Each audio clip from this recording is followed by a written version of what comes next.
கட்டுமானத்தின் வலிமை, கட்டிடங்களின் பாதுகாப்பு. ஸ்ரீ துர்கா டிஎம்டி கம்பிகள். TVR garden signature living T Nagar இப்போ திருவள்ளூருக்கு வந்தாச்சு. Near D mart on new bypass road, Tiruvallur நகராட்சிக்குட்பட்டது. பிளாட் 20 லட்சம் முதல். கான்டாக்ட் 9955511814.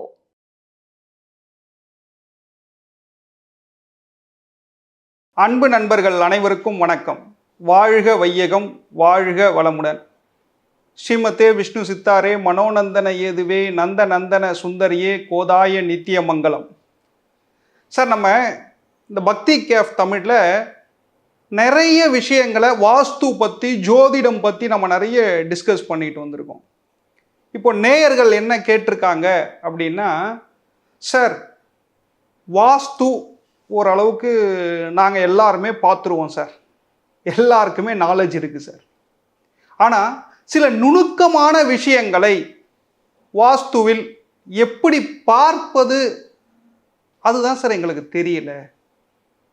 சார் என்னம்மா தெரியல, என்ன சார் தெரியலன்னு நாம் கேள்வி எழுப்பிய போது அவர்கள் என்ன சொல்கிறாங்க அப்படின்னா, சார் ஒரு மனை ஒன்று வாங்கிடுறோம், இல்லை ஒரு அப்பார்ட்மெண்ட் ஒன்று வாங்குகிறோம், அதுவுடைய நிலைவாசல் அல்லது மெயின் கேட் இதை எப்படி சார் அமைப்பது, இது எப்படி அமைத்தால் சிறந்தது அப்படின்ற விஷயத்தை நம்ம நேயர்கள் கேட்டிருக்காங்க. சார் பொதுவாக வாஸ்து என்பது நீங்கள் நிறைய போட்டு காம்ப்ளிகேட்லாம் பண்ணிக்க வேணாம் சார். வாஸ்து அப்படின்னாலே சூரியன் தான் அடிப்படை. சூரிய வெளிச்சம் ஒரு வீட்டுக்குள்ளே வருது அப்படின்னா மிகப்பெரிய பாசிட்டிவ்னஸ், அந்த வீடு நல்லா இருக்கும். சார் என்ன சார் சொல்கிறீங்க அப்படின்னு கேட்குறீங்களா? நிச்சயமாக இப்போது உங்களுடைய வீடு வடக்கு பார்த்த வீடு, கிழக்கு பார்த்த வீடு, அல்லது தெற்கு பார்த்த வீடு, அல்லது மேற்கு பார்த்த வீடாக இருக்கட்டும். இப்போ உதாரணத்துக்கு வடக்கு பார்த்த வீடாக இருந்தால் வாசல் நிலைப்படி எங்கே இருக்கணும்? கிழக்க ஒட்டி வாசல் வைத்துக் கொள்வது சால சிறந்தது. என்ன சார் இப்படி சொல்கிறீங்க? என்னுடைய வீட்டு வாசல் வடக்கில் நடுவில் இருக்கே சார். தவறு இல்லை. அப்போ என்னுடைய வீட்டு வாசல் எங்கே இருந்தால் தவறு அப்படின்னு நீங்கள் கேட்டீங்க அப்படின்னா, வடக்கு பார்த்த வீட்டுக்கு வடமேற்கு ஒட்டி வாசல் இருந்தால் தவறு, நீச்ச வாசல். அப்போது இதை என்ன சொல்கிறோம் அப்படின்னா, நீங்கள் நல்லா சீர்தூக்கி பார்க்கணும். வடமேற்கு வடக்கில் வாசல் இருந்தால் தவறான வாசல்னு சொல்லிட்டேன். அப்போது எந்த வாசல் சிறந்தது? வடக்கு பார்த்த வீட்டுக்கு மத்தியிலையும் நீங்கள் வாசல் வைத்து கொள்ளலாம், அல்லது கிழக்க ஒட்டியும் நீங்கள் வாசல் வைத்து கொள்ளலாம். சார் அப்போது கதவில் நாங்கள் டிசைன்லாம் பண்ணிக்கலாமா? தாராளமாக பண்ணிக்கலாமே. இப்போ சுவாமி படம் எங்கே வைக்கிறது, அந்த நிலைக்கு மேலே கஜலக்ஷ்மி படம் வைத்து கொள்வது சால சிறந்தது இல்லையா? அது மாதிரியான விஷயங்கள் நீங்கள் ஒரு வீட்டில் நிலப்படியில் வாசலில் வைத்து கொள்வது சால சிறந்தது. சார் இப்போது நான் எனக்கு வீட்டுடைய வாசல் எனக்கு புரிந்து விட்டது சார். எனக்கு என்ட்ரன்ஸ் எங்கே சார் வைக்கிறது, அதாவது மெயின் கேட் எங்கே வைத்து கொள்ளலாம் அப்படின்னு கேட்டீங்க அப்படின்னா, மெயின் கேட் இப்போ வடக்கு பார்த்த வீட்டுக்கு மெயின் கேட் எங்கே வைத்து கொள்ளலாம்? அதே தான் நம்ம வீட்டுக்கு என்ன செய்கிறோமோ அதே தான் நம்ம காம்பவுண்டில் நம்ம பொருத்தி பார்க்கணும். சார் பொதுவாக வாஸ்துன்னு நம்ம எடுத்துக்கிட்டோம் அப்படின்னாலே, ஒரு வீடை எப்படி பார்க்குறோம்? சதுரம் செவ்வகமாக பார்க்குறோம். அந்த சதுரம் செவ்வகமாக தான் நம்முடைய காம்பவுண்டும் இருக்கணும் சார், சதுரம் செவ்வகமாக. இப்போ வடக்கு பார்த்த வீட்டுக்கு கிழக்க ஒட்டி மெயின் கேட்டு வைத்து கொள்வது சால சிறந்தது. சார் அந்த கேட்டு இரும்பில் வைக்கலாமா? வச்சுக்கலாம். அந்த கேட்டு எஸ்எஸ்ல வைத்து கொள்ளலாமா? தாராளமாக வைத்து கொள்ளலாம். என்னால் காம்பவுண்டு போட முடியல சார். கிராமப்புறங்களில் சின்ன சின்னதாக மரத்தோடைய கிளையை வெட்டி நட்டு வச்சுருப்பாங்க சார். அது மாதிரி வைத்து கொள்ளலாமா? வச்சுக்குங்க.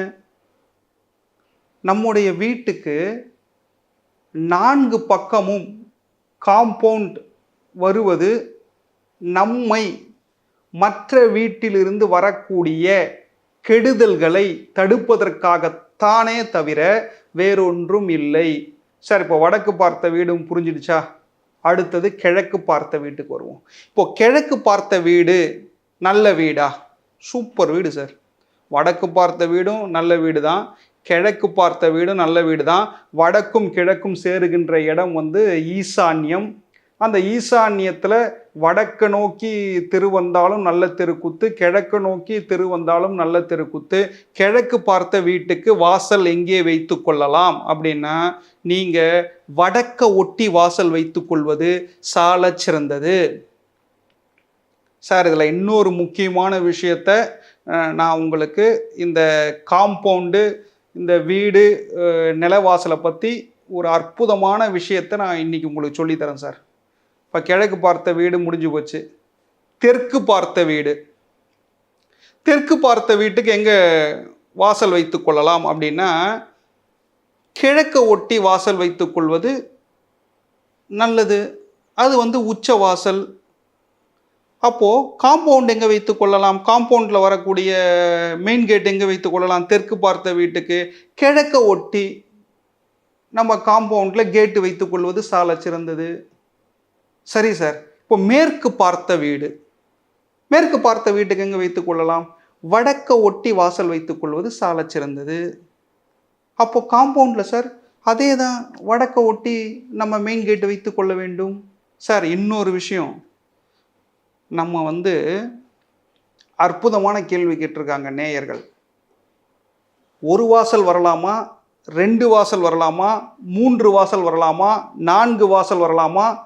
அப்போது காம்பவுண்டில் வர கேட்டு எத்தனை சார் வரலாம் அப்படின்னு கேள்வி கேட்டிருக்காங்க. நான் அற்புதமான ஒரு விஷயத்தை நான் உங்களுக்கு சொல்லித்தரேன். வடக்கு பார்த்த வீட்டுக்கு நீங்கள் 2 வாசல் வைத்து கொள்வது ரொம்ப சுபிக்ஷமாக இருக்கும். ஏன்னா வடக்கு பார்த்த வீட்டுக்கு கிழக்க ஒட்டி ஒரு வாசல் திறப்பீங்க, அப்புறம் கிச்சனில் ஒரு வாசல், தெற்கில் ஒரு வாசல் திறந்தீங்கன்னா கிழக்க ஒட்டி, அப்போ 2 வாசல் ஆகிப்போச்சு. அப்போ கிழக்கு பார்த்த வீட்டுக்கு சார் வடக்க ஒட்டி ஒரு வாசல், 1 வாசல். அப்போ தெற்கில் கிச்சனில் ஒரு வாசல் திறக்கிறோம், 2 வாசல்.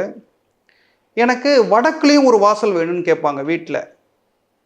சரி, திறந்துக்குங்க சார். அப்போது நம்ம வீட்டுக்கு 3 வாசல் ஆகிப்போச்சு சார். தவறா அப்படின்னா 3 வாசல் வரக்கூடாது, 3 எக்ஸிட் வரக்கூடாது. அப்போ எங்கே வரலாம்? இன்னொரு வாசல் திறக்கப்பட வேண்டும். மேற்கில் வடக்க ஒட்டி ஒரு வாசல் திறந்து விட்டால் அந்த வீட்டிற்கு 4 வாசல் ஆகிவிட்டது. ரொம்ப செல்வ செழிப்பாக இருப்பாங்க. மேற்கு என்பது மேலை நாடு தொடர்புடையது. நன்றாக புரிந்து கொள்ளுங்கள். அப்போ தெற்கு பார்த்த வீட்டுக்கு அக்னி மூலையில் தான் நம்ம உச்ச வாசல் வைப்போம். உச்ச வாசல் வச்சிட்டோம் அப்படின்னா என்ன பண்ணணும்? வடக்கில் ஒரு வாசலை திறந்தே ஆக வேண்டும். இதுதான் சார் கான்செப்ட். நல்லா புரிந்து கொள்ளுங்கள். அப்போ மேற்கு பார்த்த வீட்டுக்கு வடக்க ஒட்டி ஒரு வாசல் திறந்திருக்கும், உச்ச வாசல். அதற்கு பின்னாடி கிழக்குலையும் ஒரு வாசல் திறக்கப்பட வேண்டும். சார், எனக்கு கிச்சனில் என்னுடைய பாத்திரம்லாம் கழுவணும், இப்படி வெளியில் போகிறதுக்கு திரும்ப திரும்ப நான் ஈசான்யத்துக்கு போக முடியாது. அப்போது நம்ம என்ன பண்ணணும்? இப்போ மேற்கு பார்த்த வீட்டுக்கு நம்ம வடக்க ஒட்டி ஒரு வாசல் வச்சுறோம் சார். வடக்க ஒட்டி ஒரு வாசல் உச்ச வாசல் சார். அது அப்போ வீட்டுக்குள்ளே நுழையிறோம். அப்போ கிழக்கில் ஒரு வாசல் திறந்தே ஆக வேண்டும். சரி சார், 2 வாசல் ஆச்சு. நம்ம கிச்சனில் ஒரு வாசல் வேணும். நான் ஈசான்யத்துக்கு நான் பாத்திரம்லாம் கழுவ முடியாது வெளியில் போயிட்டு, அல்லது லேபர்ஸ் வராங்கன்னா நம்ம கிச்சனில் ஒரு வழியாக தெற்கு பக்கம் அந்த வழியாக கூட்டிகிட்டு வருவோம். எல்லார் வீட்லேயும் நடக்கிறது தானே. பாத்திரம் கழுவி வச்சுட்டு அவங்க போவாங்க. அப்போ 3 வாசல் ஆச்சு இல்லை சார். அப்போ 4வது வாசல் திறந்தே ஆக வேண்டும். எங்கே திறக்கணும்? வடக்கில் ஒரு வாசல் வைத்து கொள்ள வேண்டும். ஒரு வீட்டுக்கு 4 வாசல் வைக்கலாமா அப்படின்னு நீங்கள் கேட்டிங்கன்னா தாராளமாக வைத்து கொள்ளலாம். சார், 4 வாசல் வைக்கலாமா சார்? வைக்கலாம் சார். யார் யாரெல்லாம் அலகாபாத் போயிருக்கீங்க? ஆனந்த பவன் போயிருக்கீங்களா?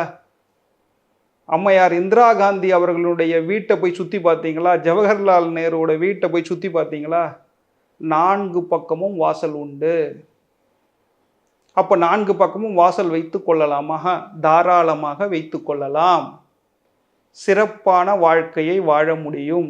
அதே மாதிரி தான் காம்பவுண்ட்லேயும் நமக்கு ரோடு அந்த பக்கம் இருக்குது, உச்ச சைடில் நமக்கு ரோடு இருக்குன்னா தாராளமாக நம்ம 4 பக்கமும் வாசல் வைத்து கொள்ளலாம். இவ்வளோ தான் சார் கான்செப்டு. சார் இப்போது தவறுதலாக நம்ம நிலப்படியை தவறுதலாக போட்டுட்டோம் சார்.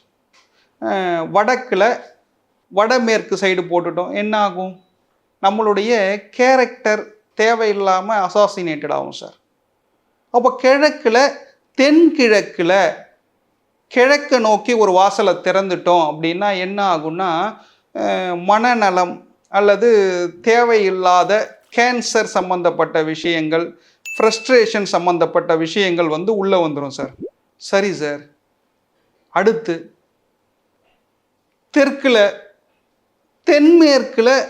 தெற்கில் ஒரு வாசல் திறந்துட்டோம் சார்.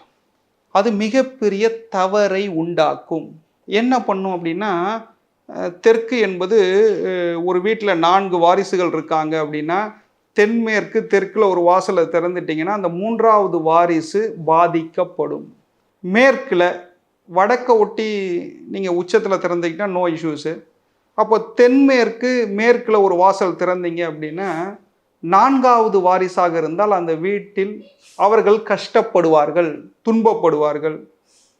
இது மாதிரியான விஷயங்களை நம்ம சீர்தூக்கி பார்க்கலாம் சார்.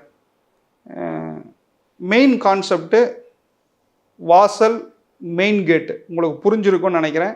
இதை நீங்கள் உங்கள் வீட்டில் பொருத்தி பார்த்தீங்க அப்படின்னா, சார் எங்கள் வீட்டில் கரெக்டாக வருது சார்னா சால சிறந்தது. இல்லை சார் எங்கள் வீட்டில் கொஞ்சம் தவறு இருக்குன்னா நல்ல வாஸ்து நிபுணரை கூப்பிட்டு அதை சரி செய்து கொள்ளுங்கள். சரிங்களா?